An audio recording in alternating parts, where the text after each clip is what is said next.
Okay, so this is part two of the Talking Mock videos that we're going to be watching.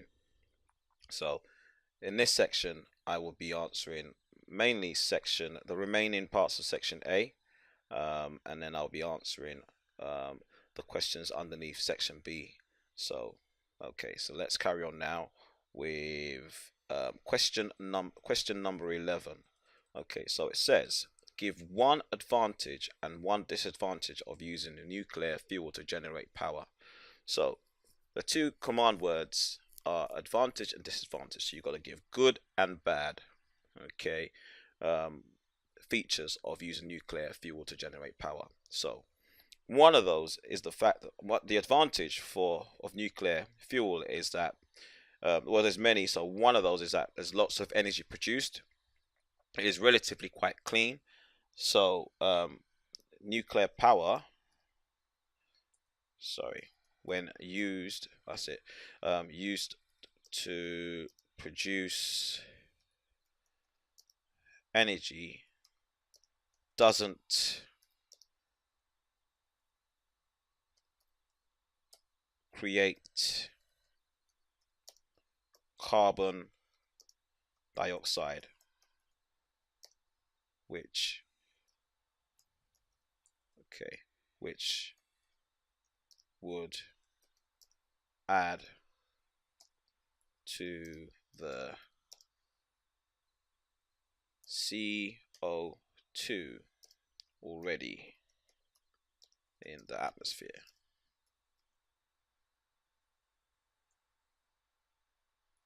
Another answer you could give is the fact that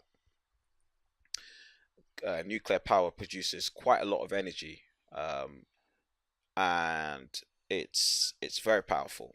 Okay, so that's an advantage. A disadvantage, and a major disadvantage, is the fact that nuclear power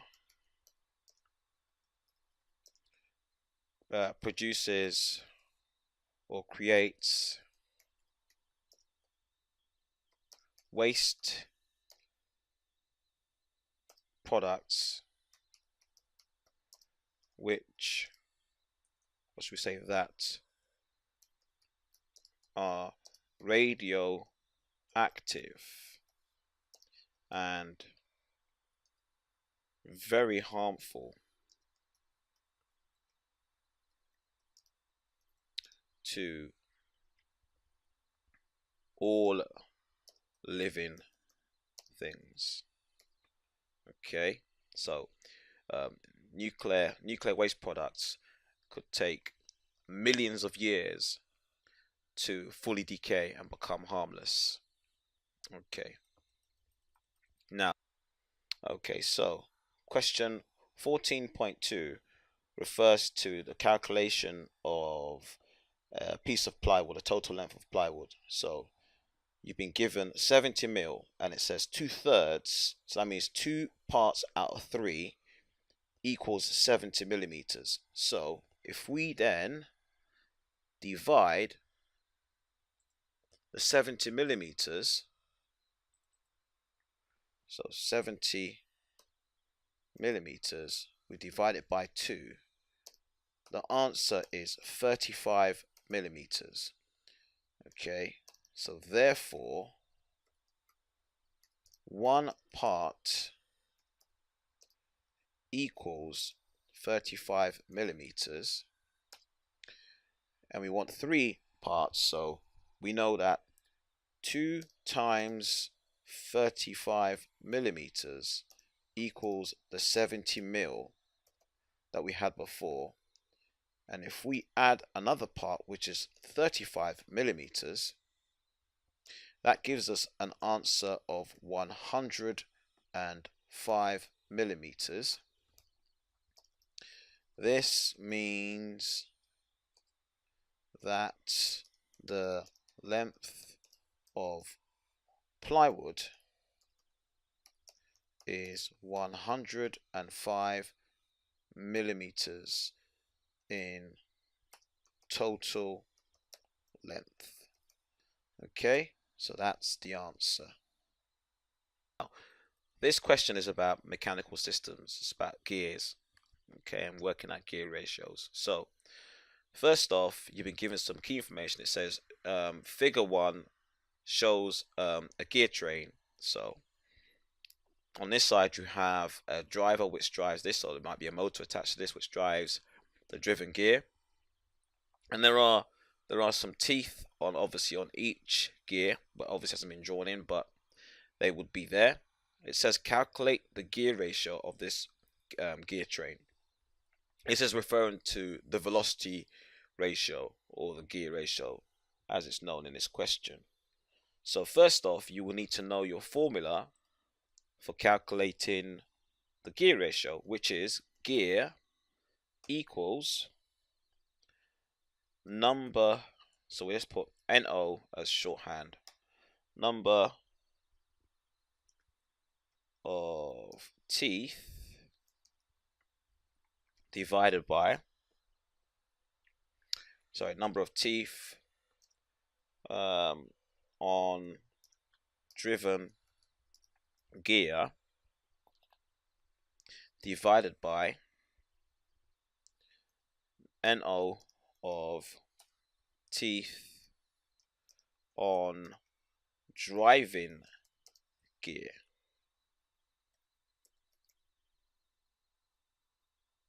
Or driver gear. Okay, so you get a mark for showing the formula. Then what you then need to do is, so we know that there are 30 teeth over here.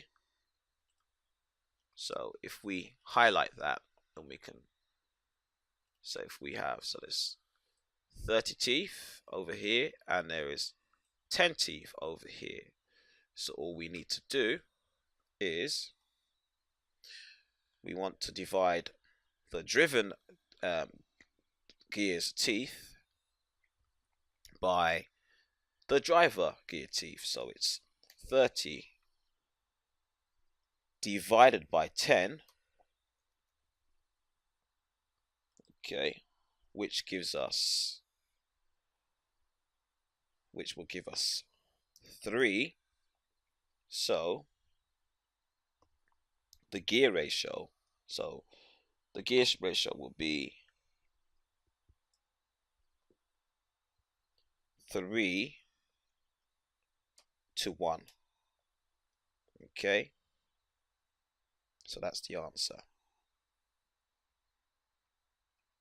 Okay, so question 13 says, figure 2 shows a street lamp designed to automatically provide light for people walking at night. Suggest a suitable input and output component for the street lamp.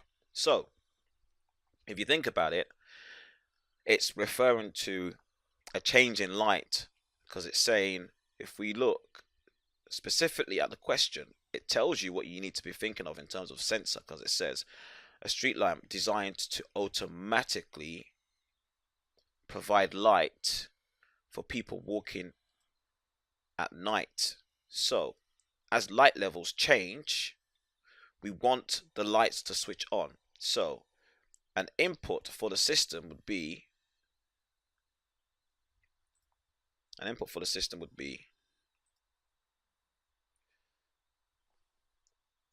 an input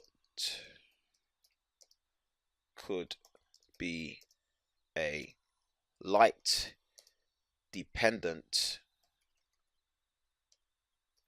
resistor,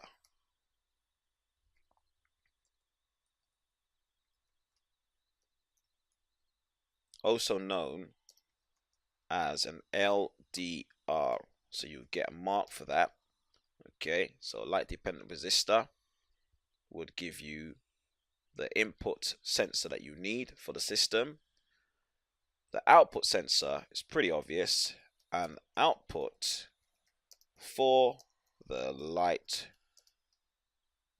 could be an LED light bulb. Okay, so that would get you 1 mark for each, so the total marks would be 2. Okay, so Question 14 says, state two properties of plywood. Well, so man-made boards, which plywood is a member of. So you got plywood, you have MDF, which is medium density fiberboard, you have chipboard, hardboard, and so on. They're made because one of the main benefits is the materials are usually uniform all the way through, and so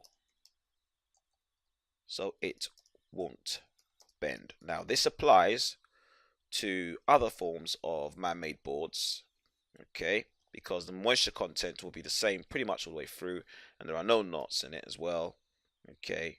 Another benefit specific to plywood is that plywood is a very stiff material because it is made of ply which run at right angles to each other. So we're referring to the grain for each layer of ply. They run right angles to each other. Okay. Another thing you could put down would be the fact that plywood is very versatile. Okay, plywood is versatile, which means it can be used for lots of things. So you could actually, example is you could bend plywood around a former. Okay, so that's another benefit. Question 15 says, explain what is meant by the term product mileage and why it should be considered by designers. Okay, so the command word here is the word explain. So the examiner will want you to go into detail and give information about the topic, which is product mileage. So product mileage refers to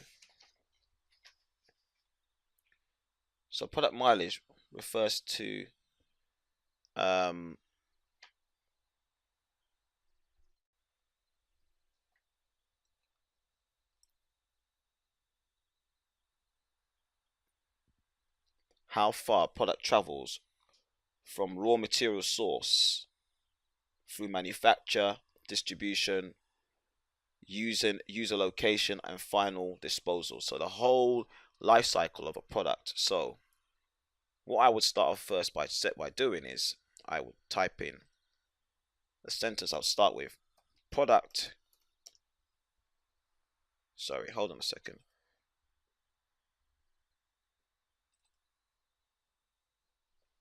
Product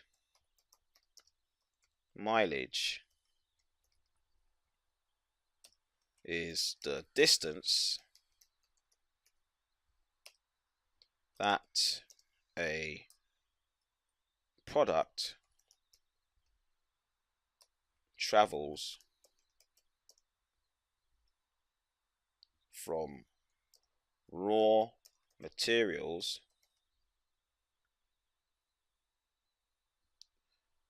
source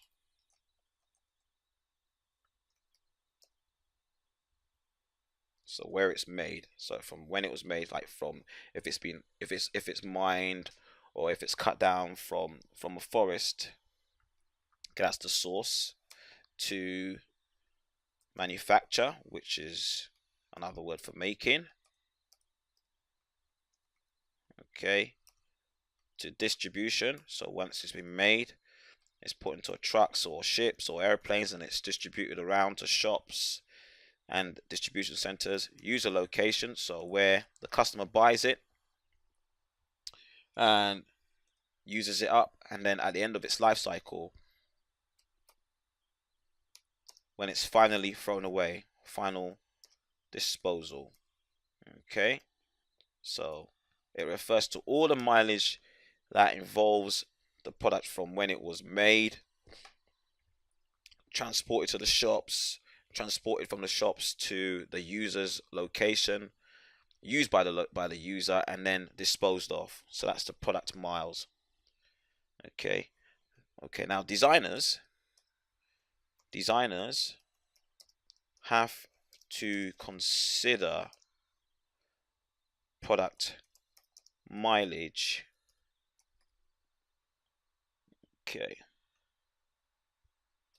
Because the greater the mileage traveled, the greater the emissions of carbon, or the greater the carbon footprint. Okay, so that's why designers have to consider that. This is because carbon dioxide is a greenhouse gas which contributes to global warming.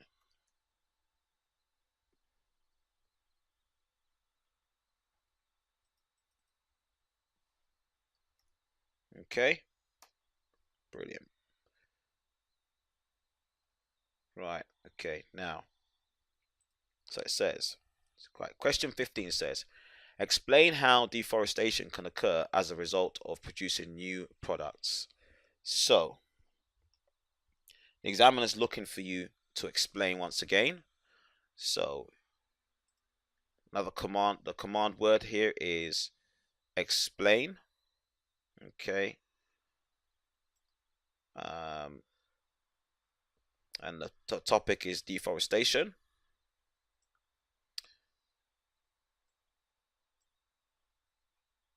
And producing new products as a result of deforestation. So, what you would do first of all is you would want to try and explain in detail. So, you would first of all say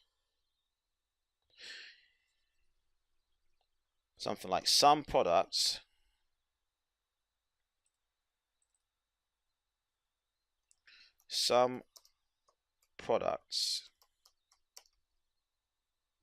use timber. So timber is the general word for hardwoods and softwoods. Okay, so some timber use timber-based materials. Okay. Now, these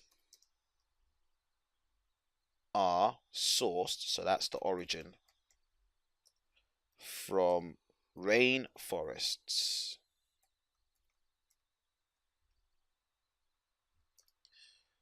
Cut down in areas that contain limited resources.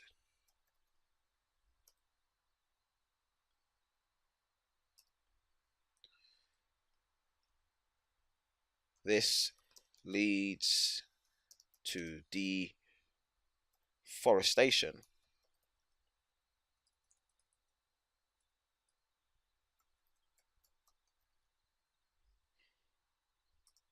of slow growing trees that remove carbon dioxide from the atmosphere.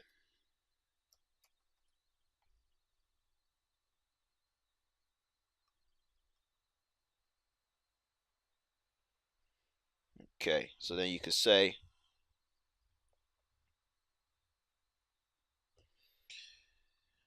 deforestation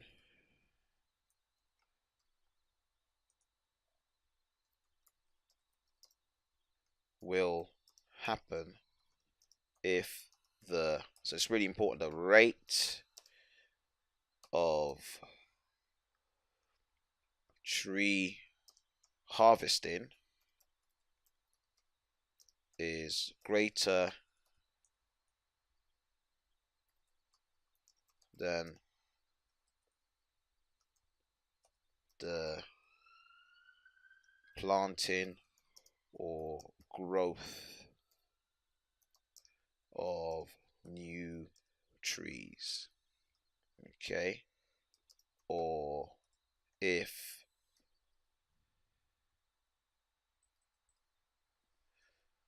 the land is used for other purposes such as growing or farming cattle for beef. Okay, so some products use timber-based materials. These are sourced from rainforests cut down in areas that contain limited resources. This leads to deforestation of slow-growing trees that remove carbon dioxide from the atmosphere.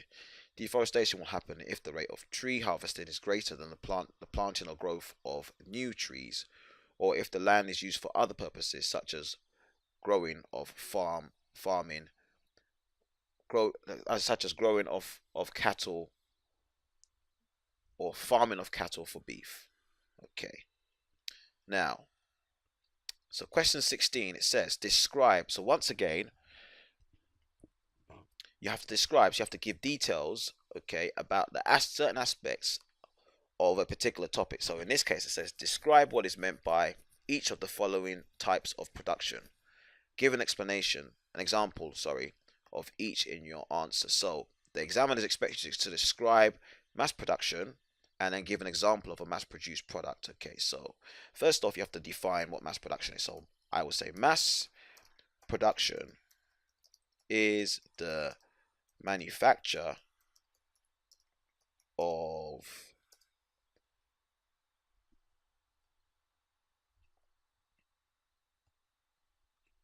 hundreds of thousands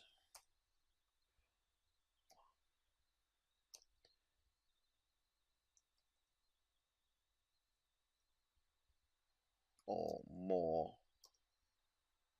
of a product. Mass production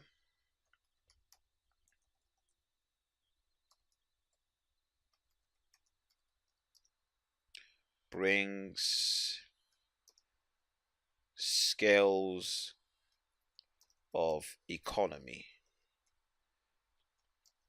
This is when the unit price of making a product drops because of the large amount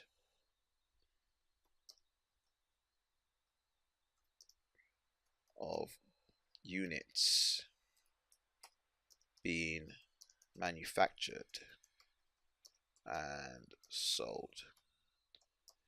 An example of a mass produced product would be a family car. Okay, right, okay.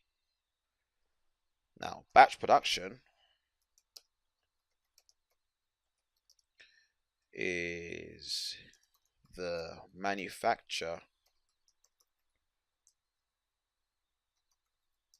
of products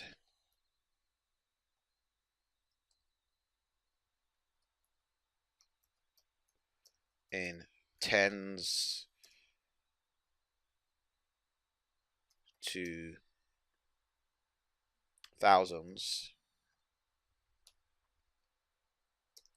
in small batches.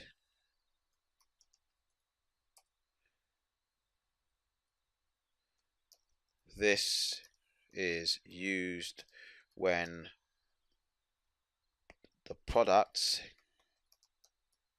need to be customized for the buyer, or when the product is sold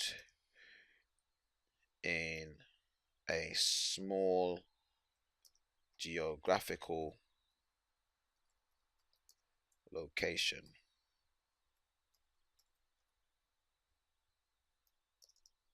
or when specialist skills are needed to make the product. An example is the baking of bread and cakes in a local supermarket. Okay. Right now, I'm going to pause the video now, and then I'm going to prepare to answer question 17, because this will require sketches. But before we do that though, let me just give you some pointers as to what you should be doing and what will be appropriate to answer, because the design and technology exam covers quite a lot of areas, but we concentrate on using wood, metals and plastics and paper and card. So I'm going to highlight the ones that I would suggest you do. So this is what I would do. I would do perforating a piece of card, which we just need a craft knife and a piece of card. Cutting a curved edge in plywood, just kind of curve in plywood. You can use a coping saw. You should be able to drill a hole in a piece of plastic. Okay. Mill a flat surface on a piece of metal. We haven't got a milling machine, but I'll sketch to show you. Soldering a component leg to a PCB, which we can do. Piping the edge of a cushion is to do with textiles.